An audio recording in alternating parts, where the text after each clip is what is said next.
সাধারণত ঘাড়ে যদি ডিস্ক প্রলাপস হয়, এই ঘাড়ে দেখছেন, এই ঘাড় থেকে রগ হাতে যায়, তখন এই শোল্ডারে প্রবলেম হয়, হাতে এগুলা ঝিঝি করে, দুই পাশেই সমস্যা হতে পারে। তো এটা আমার মনে হয় আপনারা বুঝতে পেরেছেন, রগগুলা এখান থেকে হাতে যায় এবং দুই হাতে যায়, যার কারণে প্রবলেম। এটা নিয়ে আমার ইউটিউবে ফেসবুকে প্রচুর ভিডিও আছে, লিখবেন ঘাড় ও কাঁধ ব্যথা ডক্টর শফিউল্লাহ প্রধান, ভিডিও চলে আসবে, একটু দেখবেন, ওখানে প্রচুর ব্যায়াম দিয়েছি। ব্যায়ামগুলো করবেন, আপনি পাতলা বালিশে ঘুমাবেন, মোবাইল ফোন কম চালাবেন। মোবাইল ফোন যদি চালাতেও চান এইভাবে করবেন না, এভাবে মোবাইল ফোন চালাবেন না, মোবাইল এইভাবে উঠিয়ে নেবেন, হ্যাঁ, এই লেভেলে, চোখের লেভেলে উঠিয়ে নেবেন, আর যত কম চালানো যায়, হ্যাঁ, বেটার। এবং ঘাড়ের ব্যায়াম আমার ইউটিউব ফেসবুকে দেওয়া আছে, ওগুলা মেনে চলবেন।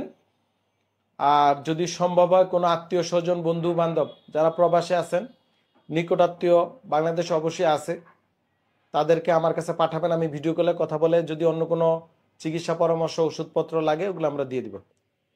পাতলা বালিশে ঘুমাবেন, সেটা বলছি, যে পাতলা, আমি একটা ছবি দিয়েছিলাম কয়েকদিন আগে, বালিশের ছবি দিয়েছি, ওগুলা না পেলেও নো প্রবলেম, সবসময় সফট নরম, সেটা সিনথেটিক হোক, শিমুল তুলা হোক, যে কোনো তুলা হোক, পাতলা হবে এবং নরম হবে, হ্যাঁ, বালিশ আপনি আপনার মতো করে অ্যাডজাস্ট করে ঘাড়ে বালিশ ইউজ করবেন।